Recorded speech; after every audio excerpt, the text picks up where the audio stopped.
The great hall of Pinecrest Estate smelled of pine resin, melted wax, and the sharp scent of dried cider apples roasting in the hearths.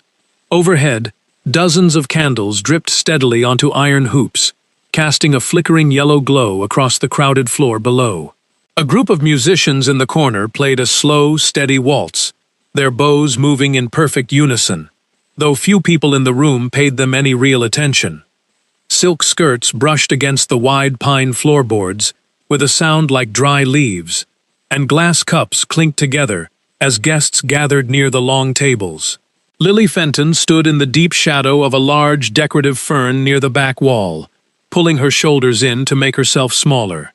She had picked this spot because the dark fronds hid her faded blue dress and kept her out of the direct path of the waiters.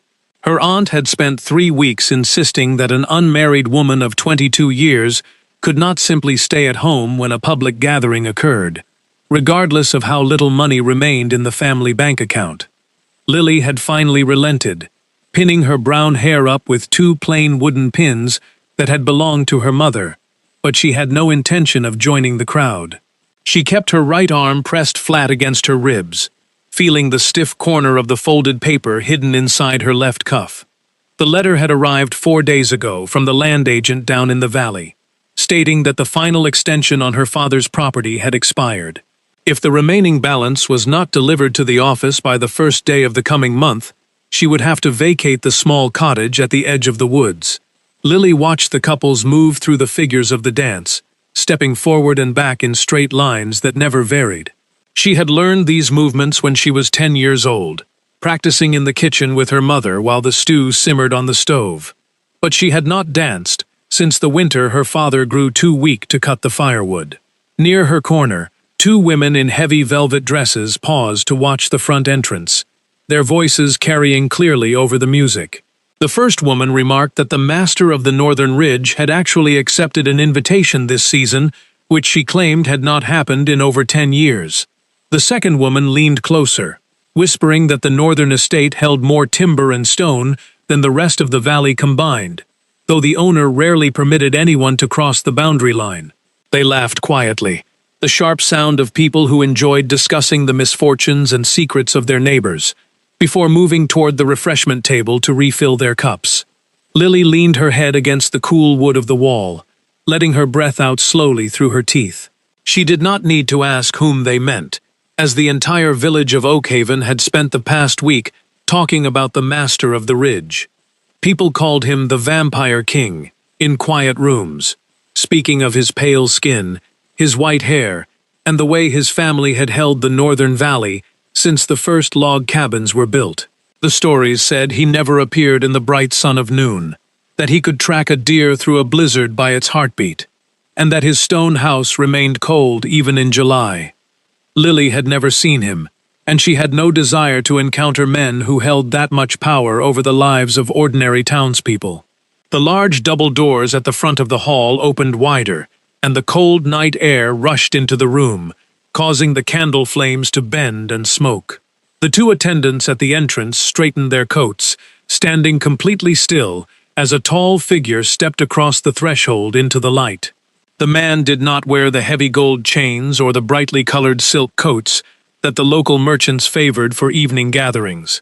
He wore a plain black coat made of heavy wool, a clean white shirt buttoned tight at the throat, and a single silver clasp shaped like a leaf holding his collar together. His hair was the color of fresh snow, cut short enough to show the sharp line of his jaw, and his skin looked as pale as the birch trees growing along the riverbank. He did not look at the people lining the entryway, nor did he smile at the hosts who hurried forward to greet him. He simply stood inside the room, his gray eyes moving slowly across the crowd like a man assessing the condition of his winter woodpile. The noise in the hall did not stop immediately, but the tone of the conversations changed, dropping an octave until the music sounded too loud for the space. Lily pressed herself deeper into the shadow of the fern, hoping the dark leaves would cover the bright blue of her skirt. She knew he had no reason to notice her, as she was merely the daughter of a deceased builder who owed money to the town.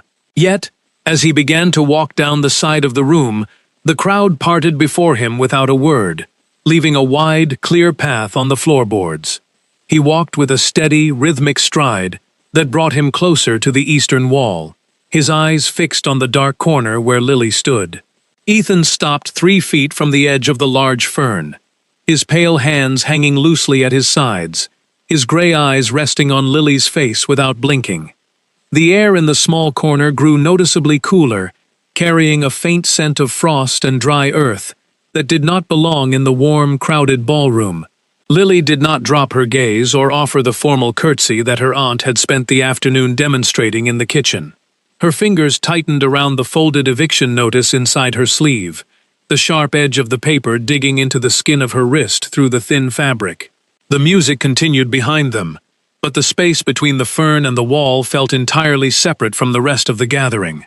Ethan spoke first, his voice low and distinct, carrying none of the formal inflections common among the wealthy families of the district.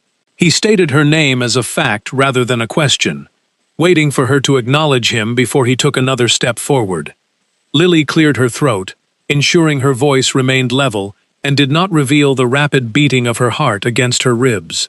She informed him that they had never been introduced, and that she did not typically converse with strangers at evening events. Ethan nodded once, a short movement that caused his white hair to catch the yellow light of the nearest candle bracket.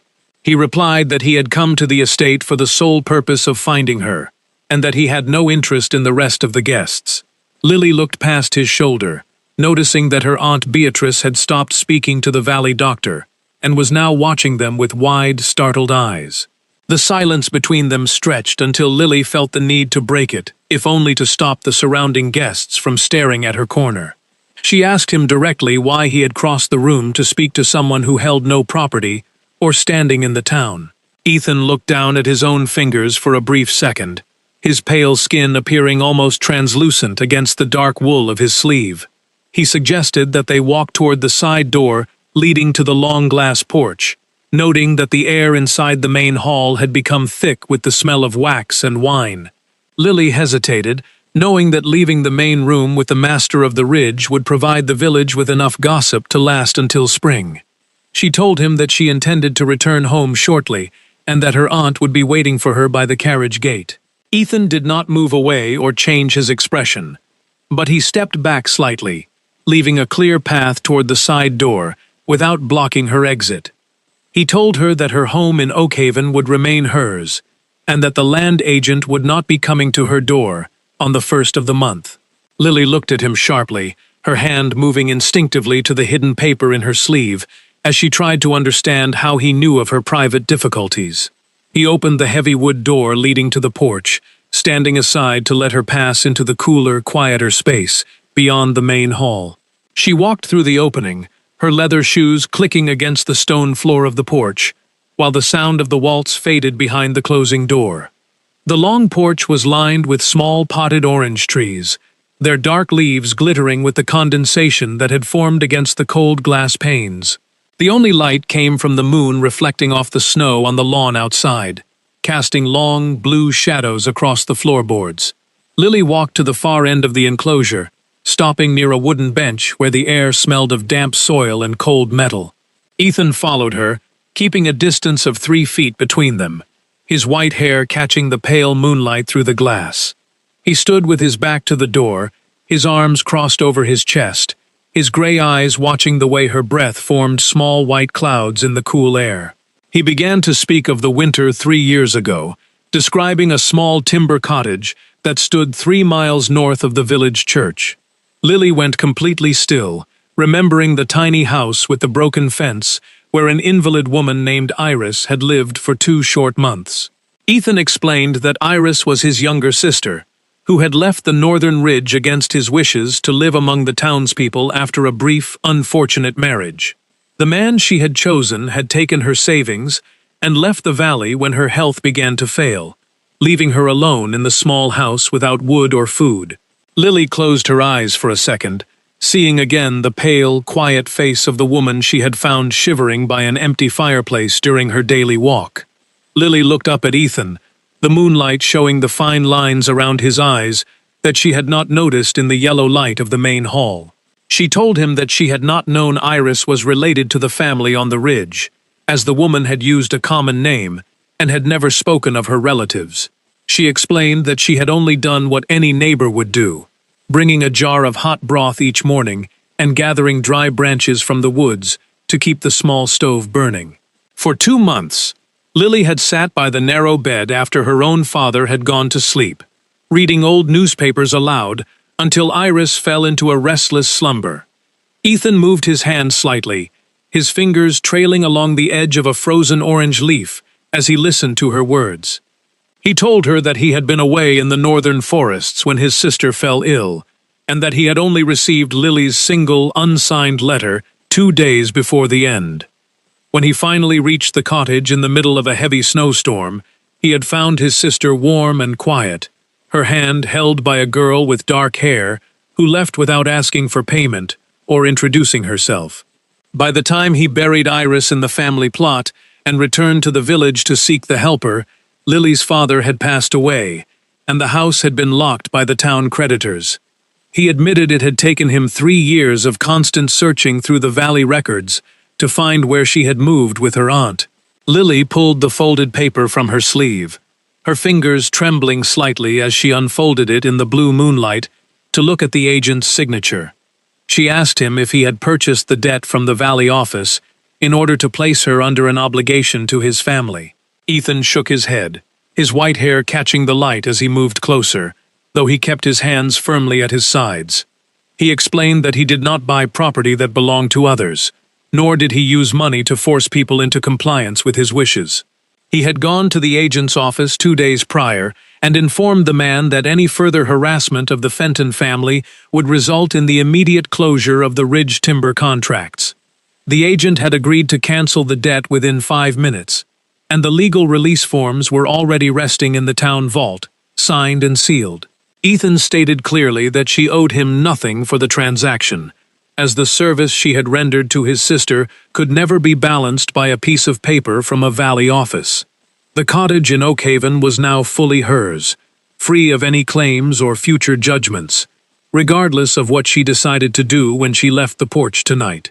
Lily pressed the paper against her apron, the coldness in her chest dissolving as she realized she would not have to pack her belongings in the dark. She looked toward the glass window, watching the snow start to fall again in small, silent flakes over the dark pine trees in the garden. She asked him why he had chosen to present himself at the public ball rather than sending a clerk to her door with the news. Ethan stepped toward the outer door, his pale face turning toward the dark lawn as he considered his answer.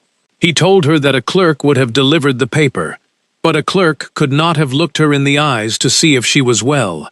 He admitted that he had wanted to see the person who had spent 2 months comforting a dying stranger without expecting a reward from the wealthiest estate in the county. He asked if he might have permission to visit her at the Oakhaven cottage in 2 weeks' time, promising to remain in the parlor for only half an hour. Lily studied his pale features, noting the steady, patient way he waited for her reply, without trying to influence her decision. She nodded once, telling him that she would tell the housekeeper to prepare tea on the 2nd Wednesday of the month. Ethan bowed his head, then opened the outer door to signal his driver, ensuring she could leave the estate without facing the questions of the crowd inside. The carriage ride back to Oakhaven was silent, with Aunt Beatrice sitting stiffly against the black leather cushions, her mouth pressed into a thin line of disapproval.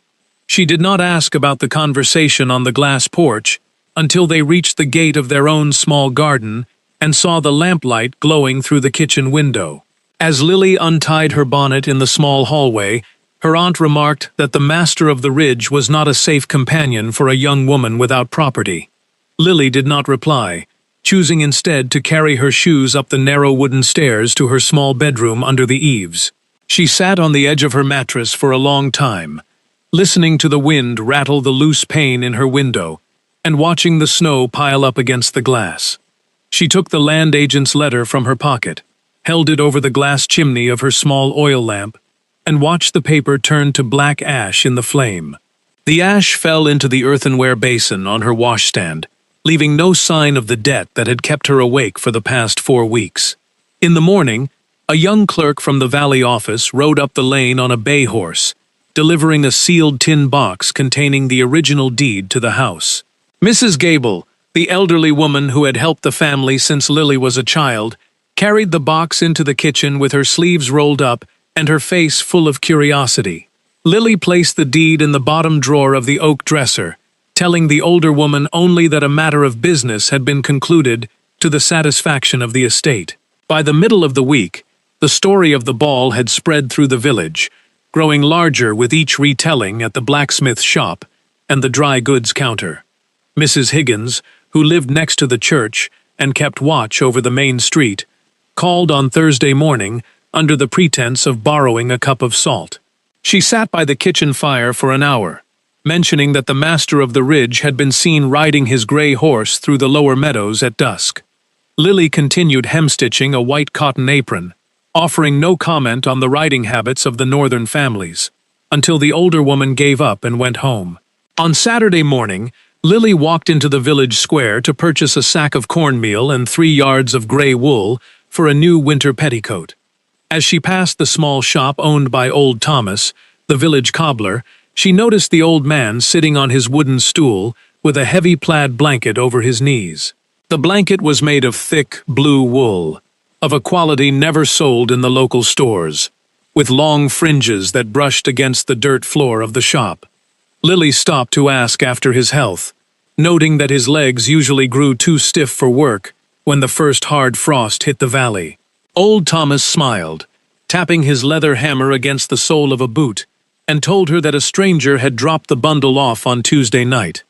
The rider had not given a name, saying only that a gentleman in the north had heard the cobbler needed warm wool for the winter season.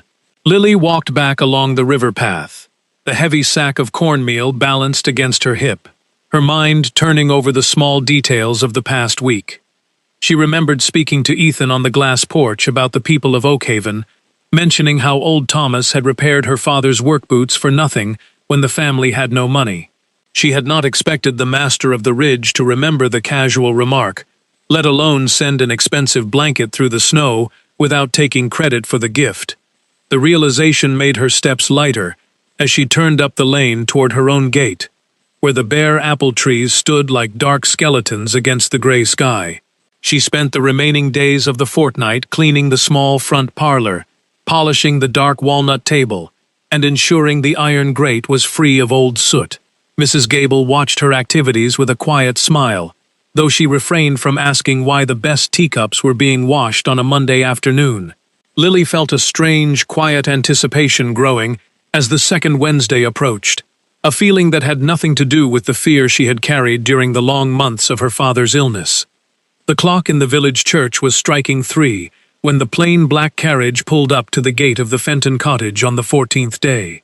Ethan stepped down from the vehicle before the driver could leave his seat, his white hair uncovered in the cold air, his dark wool coat buttoned to the chin. He walked up the gravel path with a steady, unhurried stride, his boots making no sound on the frost-covered stones until he reached the low wooden doorstep. Mrs. Gable opened the door before he could knock, her face tight with the dignity of an old family servant as she showed him into the small front parlor. Ethan took off his black hat, holding it against his knee as he sat down on the straight-back chair near the small wood fire.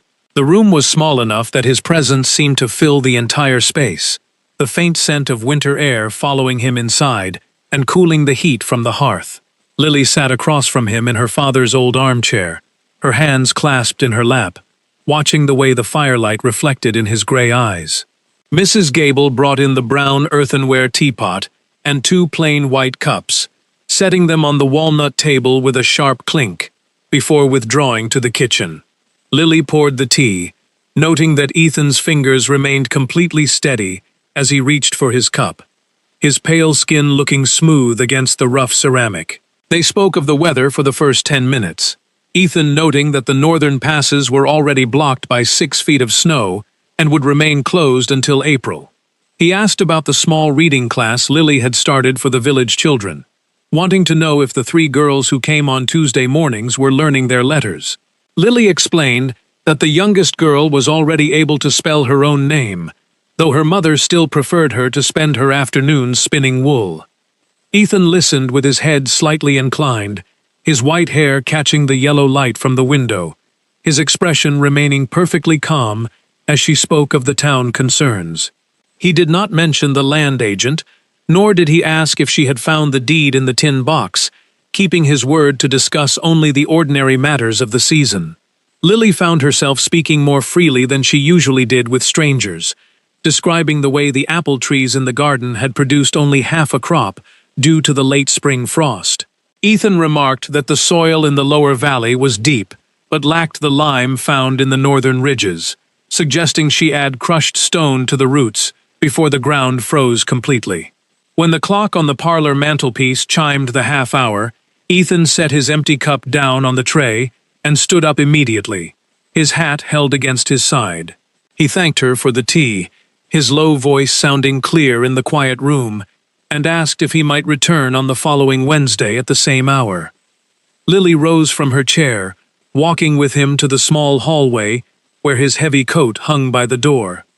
She told him that he would be welcome to return, provided the weather did not make the valley roads too dangerous for his horse. Ethan looked down at her for a moment, his gray eyes holding hers with a steady intensity that made the small hallway seem very quiet. He assured her that a valley snowstorm would not keep him from his appointments, then bowed his head and stepped out onto the gravel path. Lily stood by the window as the carriage turned into the main lane, watching the black wheels disappear behind the bare branches of the willow trees.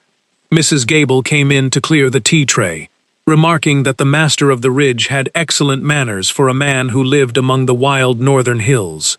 By the third week of November, the weekly visits had become a regular part of the routine at the small cottage, as expected as the Sunday sermon or the Tuesday market day. Ethan arrived each Wednesday at precisely 3 o'clock, stayed for exactly 30 minutes, and departed before the dusk could settle over the valley fields. The village had grown used to the sight of the plain black carriage waiting by Lily's gate, though Mrs. Higgins still kept her curtains parted whenever the vehicle passed her house. Aunt Beatrice had attempted to visit the cottage on 2 separate Wednesdays, but Mrs. Gable had informed her at the door that Lily was engaged with private business and could not receive guests. The refusal had caused a temporary coldness between the relatives, but Lily found the quiet of her parlor more valuable than her aunt's constant advice regarding wealthy suitors. During these afternoon hours, Ethan began to share small fragments of his own life on the ridge, describing the ancient stone house where his family had collected books for 3 generations. He spoke of the great library, with its windows facing the northern stars, where the air remained so still that the dust never settled on the leather covers. On the first Wednesday of December, the valley was covered by a thick sheet of gray ice that turned the lanes into slick ribbons of stone. Lily did not expect the carriage to arrive, as the hill from the northern ridge was steep and dangerous even for the heavy farm wagons. Yet, as the clock struck 3, the sound of iron horseshoes crunching through the ice broke the silence of the lane, and Ethan walked up the path with his usual steady stride.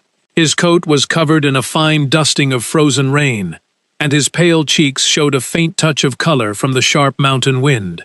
Lily hurried to poke the fire into a brighter blaze, telling him he should have stayed at the ridge until the storm had passed over the hills. Ethan took his seat by the hearth, his white hair gleaming in the firelight as he shook the moisture from his hat. He told her that he had lived through 200 winters on the high ridges, and that a thin layer of valley ice was not enough to alter his schedule. Lily paused with the teapot in her hand, the mention of his age reminding her of the stories the old people told about the long-lived master of the North. She did not ask for details, choosing instead to hand him his cup and ask if the ice had damaged the young pines along the river. Ethan looked at her over the rim of his cup, his gray eyes reflecting the small red sparks from the burning logs. He told her that his Aunt Ida, who lived in a smaller stone house near the green meadows 3 miles away, had asked to meet the woman who had cared for Iris. He explained that his aunt was old and rarely left her fireside, but she had written him 3 separate letters requesting that Lily be brought to visit before the deep snows arrived. He suggested they make the journey on the coming Friday, promising that Mrs. Gable could accompany them in the carriage to ensure every proper custom was observed. Lily looked at the older woman, who was standing by the door with a fresh plate of oatcakes in her hands. Mrs. Gable nodded once, her face showing that she considered an invitation from the older Ridge family to be an honor that could not be refused. Lily turned back to Ethan, telling him that she would be ready at 10 o'clock on Friday morning, provided the ice had begun to melt along the lower road. The carriage arrived on Friday morning under a clear, pale sky that showed the sharp peaks of the northern mountains covered in fresh white snow.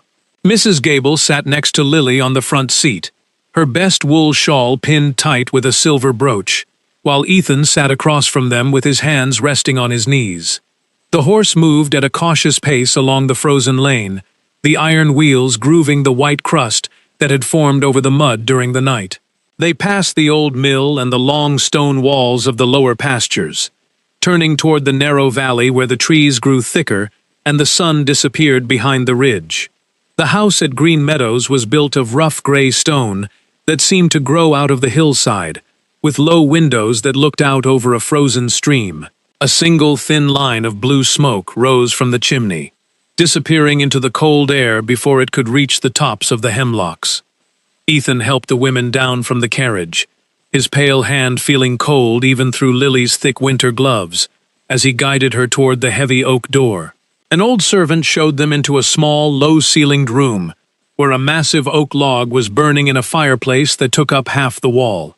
Aunt Ida sat in a high-backed chair by the hearth, her white hair covered by a lace cap, her dark wool dress trailing on the braided rug below her feet. Her eyes were the same deep gray as Ethan's, but they looked heavier, filled with the memory of years that Lily could only guess at. She did not rise or offer her hand, but she looked at Lily for a long, quiet minute, her sharp gaze taking in the plain blue dress and the simple wooden pins in her hair. She remarked that Lily looked exactly like the letter Iris had written, possessing the kind of face that did not change when the wind blew hard. Lily sat down on the low stool the servant brought, telling the old woman that Iris had spoken of the Green Meadows during her last days in the cottage. The old woman nodded, her thin fingers tapping against the arm of her chair as she began to ask about the village and the people who lived along the river. They remained in the stone house for 2 hours, Ethan sitting quietly by the window while his aunt and Lily spoke of the old days in the valley. Aunt Ida asked about Lily's mother, remembering the time 20 years ago when the builder's wife had brought a basket of dried lavender to the Ridge house. She did not mention the long life of her family or the secrets of the northern hills, treating Lily with the simple, direct courtesy of an old neighbor who knew the value of good wood and clean water. Before they rose to leave, the old woman reached into her pocket and pulled out a small silver thimble, placing it in Lily's palm with a firm pressure of her cold fingers. She told Lily that a woman who spent her mornings teaching letters to children should have a proper tool for her evening sewing. Lily thanked her, her voice low and steady, her fingers closing over the small piece of metal as Ethan came forward to help her with her heavy wool coat. The ride back to Oakhaven took place in the blue dusk of the winter afternoon, the stars appearing one by one over the white sharp peaks of the ridge. Mrs. Gable fell asleep against the side of the carriage after the first mile, her breathing slow and regular in the quiet interior of the vehicle. Lily looked across the space at Ethan, watching the way the passing shadows of the trees moved across his pale forehead and his white hair.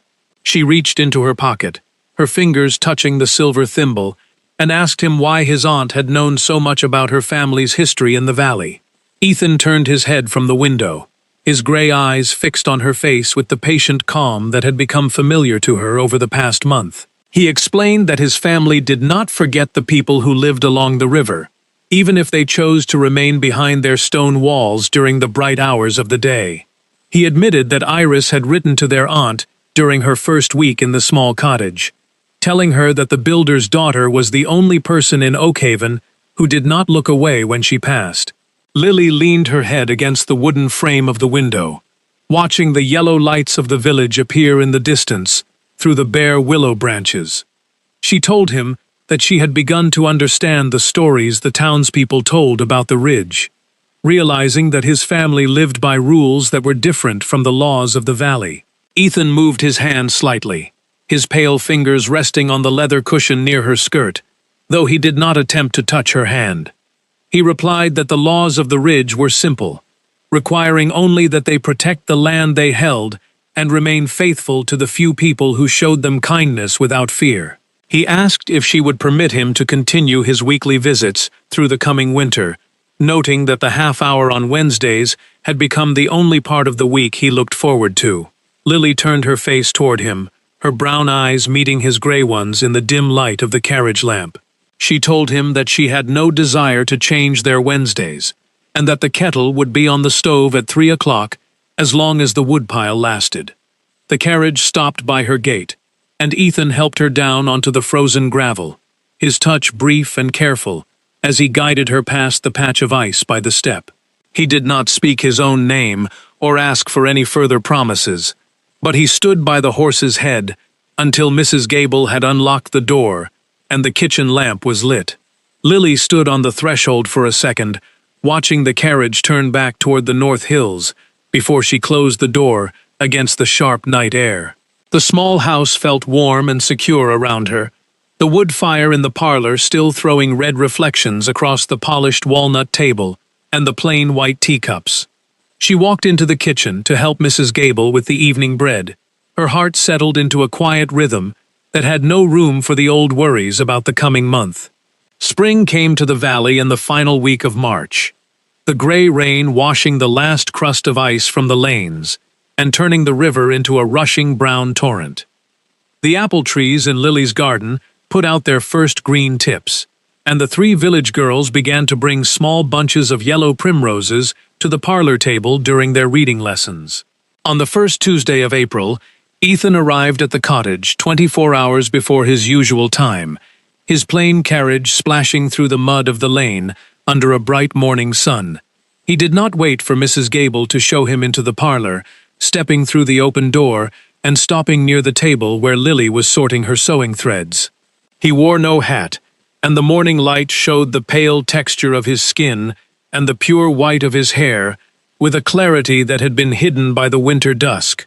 He did not sit down in the straight-back chair, standing instead by the open window where the scent of the damp earth and the budding trees came into the small room. Lily set her basket down on the walnut table, watching the steady way he stood against the morning light without moving his hands. Ethan spoke her name, his voice carrying a slight roughness that she had never heard during their long winter conversations by the hearth. He told her that he had spent 3 years searching for the woman who had helped his sister, and 7 months learning the thoughts of the woman who sat across from him each Wednesday. He stated that he had no desire to take her away from the village she loved, nor would he ask her to live behind the stone walls of the northern ridge if the high valley felt too cold. He asked only if he might be allowed to spend the rest of his years sitting across from her at the small table, sharing the ordinary days of the valley in whatever house she chose to call her home. Lily looked down at the silver thimble on her finger, feeling the cool metal against her skin, before she looked up at his pale face and his waiting gray eyes. She did not answer with a formal phrase or a long explanation of her feelings, simply stepping across the room to place her hand in his pale, steady palm. They were married in the small village church at the beginning of June, when the apple trees were covered in white blossoms that drifted across the gravel path like summer snow. Aunt Ida sat in the front seat on the right side of the aisle, her dark dress looking sharp against the white wood of the pews, while Mrs. Gable stood on the left, with a clean linen handkerchief held to her eyes.